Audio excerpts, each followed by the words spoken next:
dentro de la plantilla de trabajadores que va a presentar el empleador ante el Ministerio de Salud, deberá determinar por cada trabajador a qué tipo de riesgo le pertenece. En el caso de los trabajadores que laboran en centros de salud, en cualquier tipo de centro de salud, sean hospitales, sean clínicas, policlínicos, etcétera, si es que no tienen contacto con enfermos de COVID-19, serán considerados trabajadores de alto riesgo. Repito, los trabajadores de centros de salud, es decir, todos aquellos profesionales de la salud que no tengan contacto con personas contagiadas por COVID-19, serán considerados alto riesgo. Y todos aquellos profesionales de la salud que tengan la función de tratar o curar trabajadores o personas con COVID-19, es decir, personas contagiadas, serán consideradas de muy alto riesgo.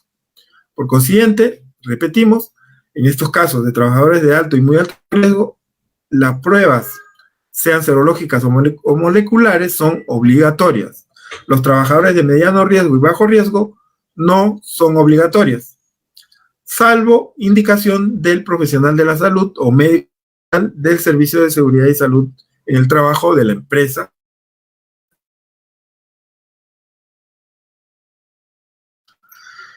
Las personas que se encuentren en alguno de los siguientes supuestos serán considerados trabajadores de riesgo o trabajadores con factores de riesgo. ¿Quiénes son estas personas? Todos aquellos que tengan una edad mayor a 65 años. Todas aquellas personas que tengan alguna enfermedad crónica, como alguna de las que vamos a señalar: hipertensión arterial refractaria, enfermedades cardiovasculares graves, cáncer, diabetes mellitus, asma moderada o grave, enfermedad pulmonar crónica, insuficiencia renal crónica, en tratamiento con hemodiálisis, enfermedad o tratamiento inmunosupresor, y finalmente obesidad con índice de masa corporal de 40 a más. Entonces, todas aquellas personas que tengan alguna de las características de enfermedad definitivamente serán consideradas personas de riesgo y no podrán realizar trabajo presencial. En el caso de que alguna de las personas que estén consideradas como trabajador de riesgo, si desea trabajar voluntariamente, tendrá que presentar una declaración jurada de asunción de responsabilidad voluntaria, ¿no? En este caso, se prioriza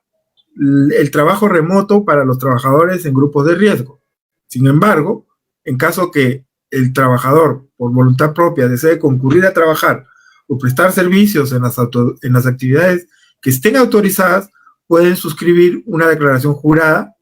que se titula Declaración Jurada de Asunción de Responsabilidad Voluntaria. En estos casos, por ningún motivo se puede ejercer algún tipo de coacción para la firma de este documento. Vale decir, el trabajador que lo hace tendrá que hacerlo de manera voluntaria, y más aún es quien inicia el procedimiento para que este trabajador pueda empezar a reiniciar sus labores,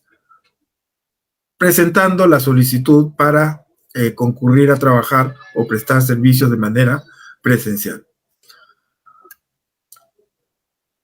Sin perjuicio de la suscripción por parte del trabajador de la declaración jurada, esta declaración jurada está contenida dentro de la resolución ministerial número 099-2020-TR, es decir, del Ministerio de Trabajo. Por consiguiente, podemos acudir a esta resolución ministerial para saber cuál es, o poder imprimir inclusive la declaración jurada, ¿no?, que va a ser motivo de presentación por parte del trabajador considerado de riesgo. Entonces,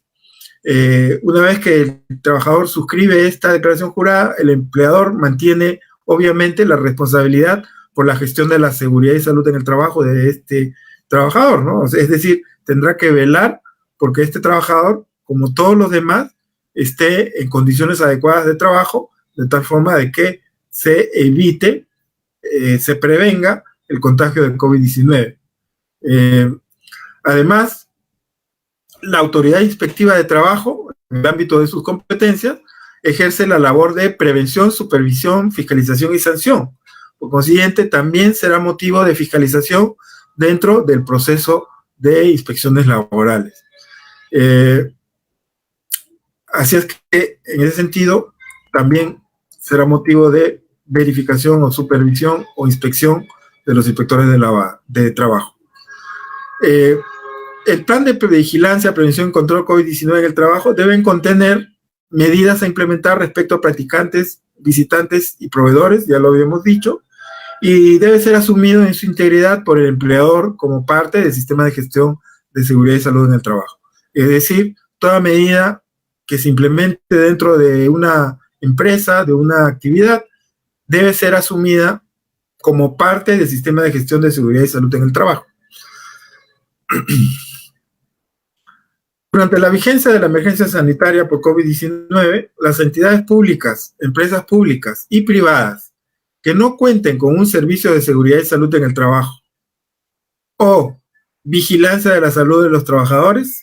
de forma implementada, es decir, que no hayan implementado un servicio de seguridad o que no hayan implementado un sistema de gestión de seguridad y salud en el trabajo, deben aplicar como mínimo el anexo número 1 de la Resolución Ministerial 448-2020 MINSA. Es decir, en el caso que una empresa no cuente con un servicio de seguridad y salud en el trabajo, quien tiene la obligación de elaborar el plan para la vigilancia, prevención y control de COVID-19, entonces tendrá la facultad o la potestad de presentar como mínimo el anexo número 1. El anexo número 1 de la resolución 448 es una lista de chequeo donde están contenidas las principales normas y medidas que tiene que aplicar un empleador. Y por consiguiente, lo que tendrá que hacer el empleador en esta situación es rellenar ese anexo o ese formulario y presentarlo en lugar del plan que ya hemos mencionado. Las personas jurídicas que estén autorizadas para el reinicio de actividades que cuenten con el plan registrado en el CIS-COVID deben remitir dentro de las 24 horas siguientes una copia del plan autorizado o del plan registrado ante el MINSA a todos los trabajadores. Es decir, es obligación del empleador entregar a todos los trabajadores una copia del plan que estamos señalando, ¿no? ¿Para qué? Para que el trabajador pueda tomar conocimiento de propia mano cuáles son las medidas que está aplicando el empleador por una parte y también saber cuáles son las medidas o normas que tiene que cumplir el trabajador. Bien, ¿qué pasa si el empleador por X motivos presenta información falsa o no auténtica? Evidentemente, verificada la existencia de campos obligatorios no llenados, o sea, información incompleta, información falsa o no auténtica vinculada con la seguridad y salud de los trabajadores y prestadores de servicios o el incumplimiento de los lineamientos para vigilancia de la salud de los trabajadores, se emitirá por parte de los inspectores de trabajo una medida correctiva de suspensión o cancelación del registro, según la gravedad de la omisión, inconsistencia o fraude detectado en la fiscalización posterior. En otras palabras, todo empleador que haya presentado información incompleta, información falsa o no auténtica será motivo de sanción por parte de la Inspección de Trabajo. Y esa sanción implica la medida correctiva de suspensión de la actividad que se esté fiscalizando e inclusive la cancelación del registro, que implicará que esa actividad no pueda ser reactivada o reanudada en el futuro, ¿no? Entonces hay que tener mucho cuidado con esta información. ¿Cuál es la estructura que tiene el plan para la vigilancia, prevención y control de COVID-19 en el trabajo? En principio, debemos señalar que esta estructura también está contenida en la Resolución Ministerial 448. ¿Y cuál es esta información? Número 1, datos de la empresa o la entidad pública, detallando cuál es la razón social su RUC, la dirección, la región, la provincia y el distrito al cual pertenece su domicilio,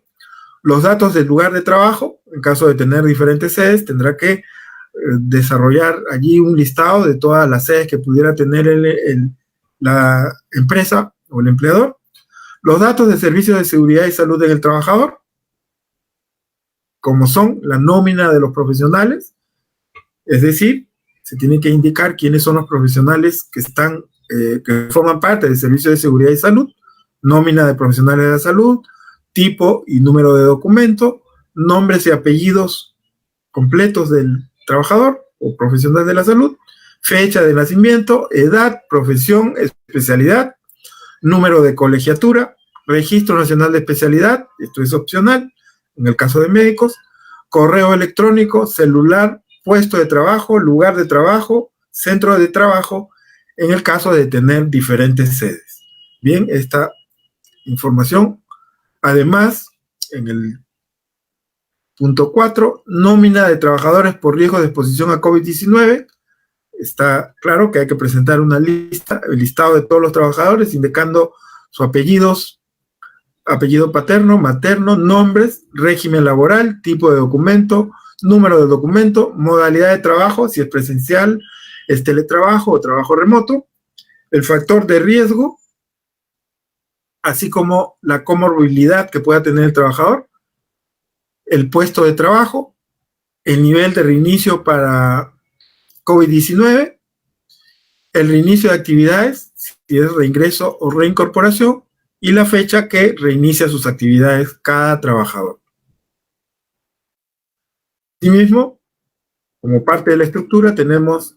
en el punto número 5 responsabilidades para el cumplimiento del plan, es decir, se tendrán que señalar las responsabilidades dentro de la organización, definiendo los diferentes cargos y sus responsabilidades en función de la prevención y control del COVID-19, el presupuesto y proceso de adquisición de insumos para el cumplimiento del plan, es decir, también debemos incluir un presupuesto que nos indique cuánto es lo que está destinando el empleador para gastos con relación a los insumos necesarios para el cumplimiento del plan. En séptimo lugar, procedimiento para el regreso y reincorporación al trabajo, es decir, cuáles son los pasos que va a seguir el empleador para que los trabajadores puedan regresar y reincorporarse, incluyendo un flujograma, un gráfico que indique cómo es el proceso de regreso y reincorporación, la lista de chequeo, es decir, el checklist para verificar cuáles son los principales puntos que debemos cumplir con relación a los lineamientos de MINSA, y el documento de aprobación del documento de seguridad del Comité de Seguridad y Salud en el Trabajo. Es decir, ya habíamos dicho, el Comité de Seguridad y Salud en el Trabajo es el ente que va a aprobar el plan. Por consiguiente, este plan debe estar contenido en un acta de reunión del Comité de Seguridad, donde conste la aprobación del plan. Y también debe formar parte del plan para vigilancia, prevención y control. Para la verificación del plan, en el proceso del cumplimiento o de verificación del cumplimiento y la implementación del plan de vigilancia, prevención y control de COVID-19, se puede recurrir a la lista no limitativa del anexo 4 de la resolución de superintendencia número 103/2020 SUNAFIL. En este anexo 4 lo que vamos a encontrar es una lista de todas las medidas, normas que tiene que cumplir el empleador y por consiguiente serán sujetos de fiscalización por parte del inspector laboral. Esta es una herramienta que puede utilizar el empleador para automáticamente o de manera que él mismo pueda verificar si está cumpliendo o no lo que establecen las normas, especialmente la resolución ministerial 448. Bien, hasta aquí hemos explicado a grandes rasgos, espero que de manera comprensible.